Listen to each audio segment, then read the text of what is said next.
طاقت کے نشے میں چور امریکہ کا ایران پر آج قیامت خیز بمباری کا فیصلہ، تاریخ کے سب سے بڑے جنگی بیڑے روانہ، 1300 سے زائد معصوم شہریوں کی شہادتوں کے باوجود امریکی وزیر دفاع پیٹ ہیگسٹ نے آج شدید ترین تباہی پھیلانے کا تکبرانہ اعلان کر دیا۔ کہا دشمن کی مکمل تباہی تک حملے جاری رہیں گے۔ یہ بش اوباما یا پھر بائیڈن کا نہیں، ڈونلڈ ٹرمپ کا دور ہے۔ اقوام متحدہ اور عالمی برادری کے فوری جنگ بندی مطالبے کو نظر انداز کر دیا گیا۔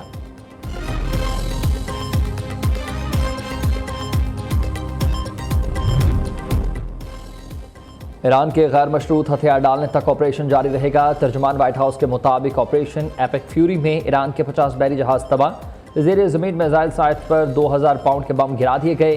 وائٹ ہاؤس کی ترجمان کیرولین لیوٹ نے آپریشن ایپک فیوری کو انتہائی کامیاب قرار دے دیا۔ کارروائی کے دوران اب تک ایران کے 50 بحری جہاز تباہ اور میزائل تنصیبات کو نشانہ بنایا گیا۔ صدر ٹرمپ ایران کے غیر مشروط ہتھیار ڈالنے تک جنگ جاری رکھنے پر بضد ہے۔ ترجمان کا یہ کہنا ہے کہ اہداف کے حصول کے بعد عالمی مارکیٹ میں پیٹرول اور گیس سستی ہو جائے گی۔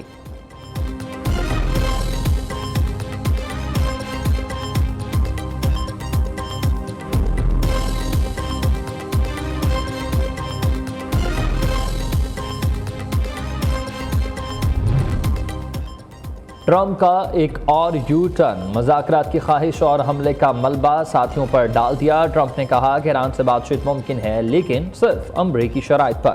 ٹرمپ نے ایران پر حملے کا ذمہ دار اپنے داماد جیریڈ کشنر اور زیر دفاع سمیت قریبی ساتھیوں کو قرار دے دیا۔ ڈونلڈ ٹرمپ کا یہ دعویٰ کہ ساتھیوں نے ایسی صورتحال پیش کر دی جیسے ایران امریکہ پر حملہ کرنے والا ہو، جس کی وجہ سے فوجی کارروائی ہوئی۔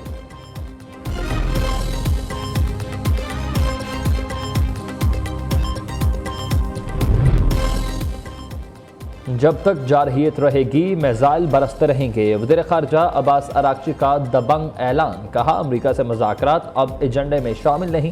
عباس اراغچی نے واضح کیا ہے کہ ایران خطے میں امریکی اڈوں کو نشانہ بنا کر اپنے دفاع کا جائز حق استعمال کر رہا ہے۔ اگر امریکہ نے حملہ کیا تو پڑوسی ممالک میں موجود اس کی تمام تنصیبات اور اثاثے تباہ کر دیے جائیں گے۔ امریکی کمانڈ کی جانب سے ہیمر سسٹم کی تصاویر پر طنز کرتے ہوئے کہا کہ ان سسٹمز کی نشاندہی کا شکریہ، اب ان کی تباہی پر کوئی گلہ نہ کرے۔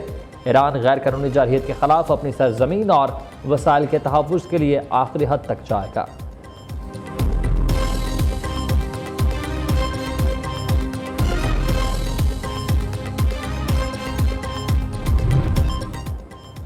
امریکی فرعونیت کے خلاف عالمی طاقتیں متحد ہیں۔ ماسکو اور بیجنگ کا فوری جنگ بندی اور امریکی جارحیت روکنے کا الٹیمیٹم۔ سلامتی کونسل میں امریکہ کو تنہا کرنے کی تیاری، سرخ لکیر پار کر لے گئی چین کا امریکہ کو دو ٹوک پیغام۔ ایران کی خود مختاری پر سمجھوتا نہیں ہوگا، بیجنگ خاموش تماشائی نہیں رہے گا۔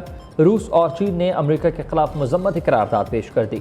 ایران پر مزید پابندیاں عائد کرنے کی کوشش، بینو کرنے کا اعلان۔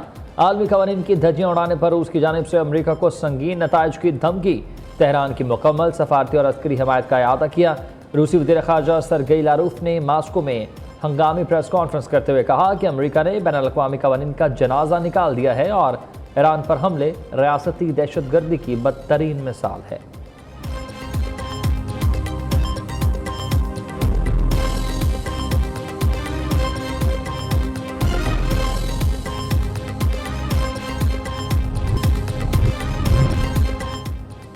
ایران جنگ جلد ختم ہونے کے اعلان کے بعد سرمایہ کاروں کا اعتماد بحال ہوا۔ اسٹاک مارکیٹ میں زبردست تیزی دیکھی گئی۔ عالمی منڈی میں خام تیل کی قیمتیں 8% گر گئی۔ برطانوی خام تیل $90، امریکی خام تیل کی قیمت $87 فی بیرل ہو گئی۔ پاکستان میں توانائی بحران کا خدشہ ٹل گیا۔ پورٹ قاسم پر تیل بردار 2 جہاز پہنچ گئے۔ تیسرا جہاز 34,000 میٹرک ٹن پیٹرول لے کر آج لنگر انداز ہوگا۔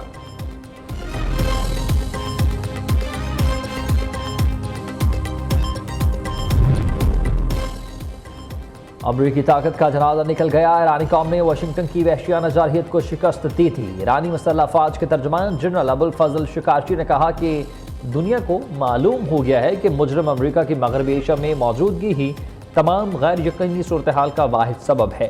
امریکی فوج اب اپنی حفاظت بھی یقینی بنانے کے قابل نہیں۔ امریکی فوجی خود تو بھاگ جاتے ہیں اور خطے کے ممالک کی عوام کو انسانی ڈھال کے طور پر استعمال کرتے ہیں۔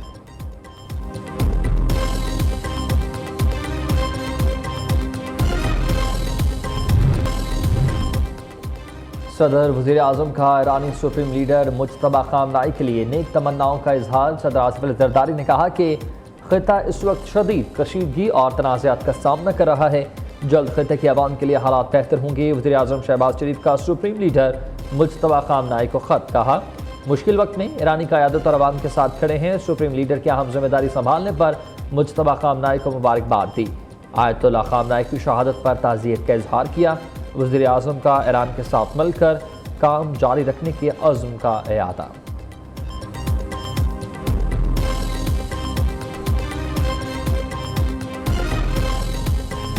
ہم تبصرے کرتے ہوئے کئی دفعہ بہت غیر ضروری باتوں میں بھی الجھ رہے ہیں۔ آپ ضرور بات کریں، آپ کو اظہار آزادی رائے کا آپ کا بنیادی حق ہے، لیکن آپ نے احتیاط کہاں پہ کرنی ہے؟ پاکستان کی سلامتی کی جہاں پہ بات ہو۔ زیادتی صرف تب ہوتی ہے جب یہ ریڈ لائن جو آئین نے ڈرا کر دی ہے، جب ہم اس کو کراس کرتے ہیں۔ جب سے یہ تنازع شروع ہوا ہے، پاکستان نے بھرپور کوشش کی ہے کہ اس کا سفارتی طور پہ جو حل نکل سکتا ہے اس پہ بات کی جائے۔ فارن پالیسی کے معاملات کو لوکل پالیٹکس کے معاملات کی طرح ٹریٹ نہ کیا جائے۔ آج کل ایک بھیڑ چال چل پڑی ہے کہ اگر میں نے ویلاگ پہ زیادہ ویوز لینے ہیں تو میں دو ممالک کے حوالے سے ایسی بات کروں جس کو زیادہ ویوز آئیں اور میری زیادہ مونیٹائزیشن ہو اور پاکستان کا انٹرسٹ پیچھے چلا جائے۔ دیکھیے، ان ممالک کے پاکستان کے ساتھ جو اچھے تعلقات ہیں، ان کو یہ فیل ہوتا ہے کہ شاید یہ اسٹیٹ کی پالیسی ہے۔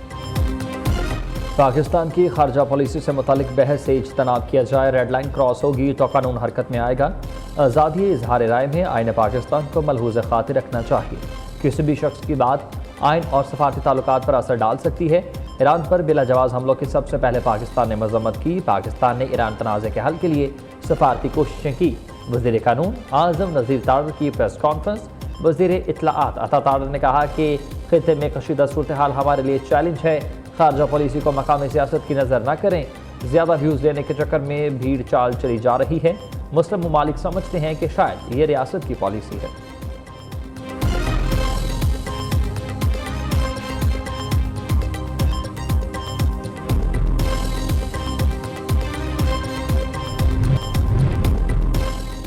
افغانستان میں طالبان رجیم کی سرپرستی میں دہشت گردی خطے کے امن کے لیے سنگین خطرہ بن گئی ہے۔ چین کے افغان طالبان کو خبردار کر دیا۔ اقوام متحدہ میں چین کے مستقل مندوب فوکونگ کی طالبان حکومت پر شدید تنقید۔ کہا افغانستان میں فتنہ الخوارج، داعش اور دیگر دہشت گرد تنظیمیں سرگرم ہیں جو خطے کے امن کے لیے خطرہ ہیں۔ افغان طالبان کو چاہیے اپنی سرزمین سے سرگرم تمام دہشت گرد عناصر کا مکمل طور پر خاتمہ کرے۔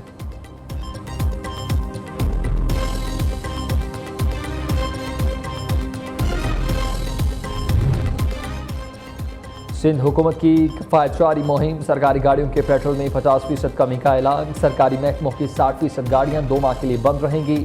وزیر اطلاعات سندھ شرجیل میمن کہتے ہیں کہ سندھ کے وزراء 3 ماہ کی تنخواہیں نہیں لیں گے۔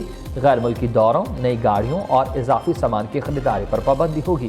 16 سے 31 مارچ تک سکول بند رہیں گے، امتحانات جاری رہیں گے۔ جمعے کو سرکاری اداروں میں چھٹی نہیں، لیکن گھر سے کام کرنا ہوگا۔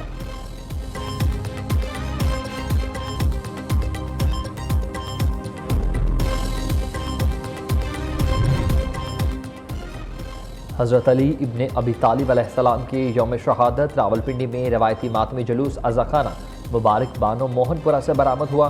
سیکیورٹی کے سخت ترین انتظامات، پولیس کی بھاری نفری تعینات۔ لاہور میں کمشنر مریم خان اور سی پی او کا مرکزی جلوس کے روٹ کا دورہ، انتظامات کا جائزہ۔ انتظامیہ کا اکبری منڈی تا مبارک حویلی اور بی بی پاک دامن کا دورہ۔ منتظمین سے ملاقات ہوئی۔ وزیر داخلہ محسن نقوی سے اہل تشیع کے جیت علماء کرام کی ملاقات۔ یوم علی علیہ السلام کے تمام جلوسوں کو نماز مغربین تک ختم کرنے پر اتفاق۔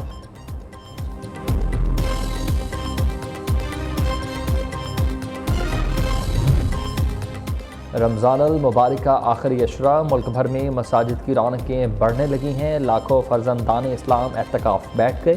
مسجد الحرام اور مسجد نبوی میں 15,000 افراد معتکف۔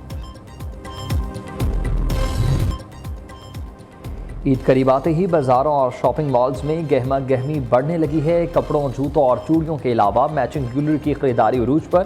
والدین بچوں کے نئے کپڑوں کی خریداری کے لیے مصروف ہیں۔ خواتین میچنگ چوڑیاں خریدنے کے لیے بازاروں کا رخ کر رہی ہیں۔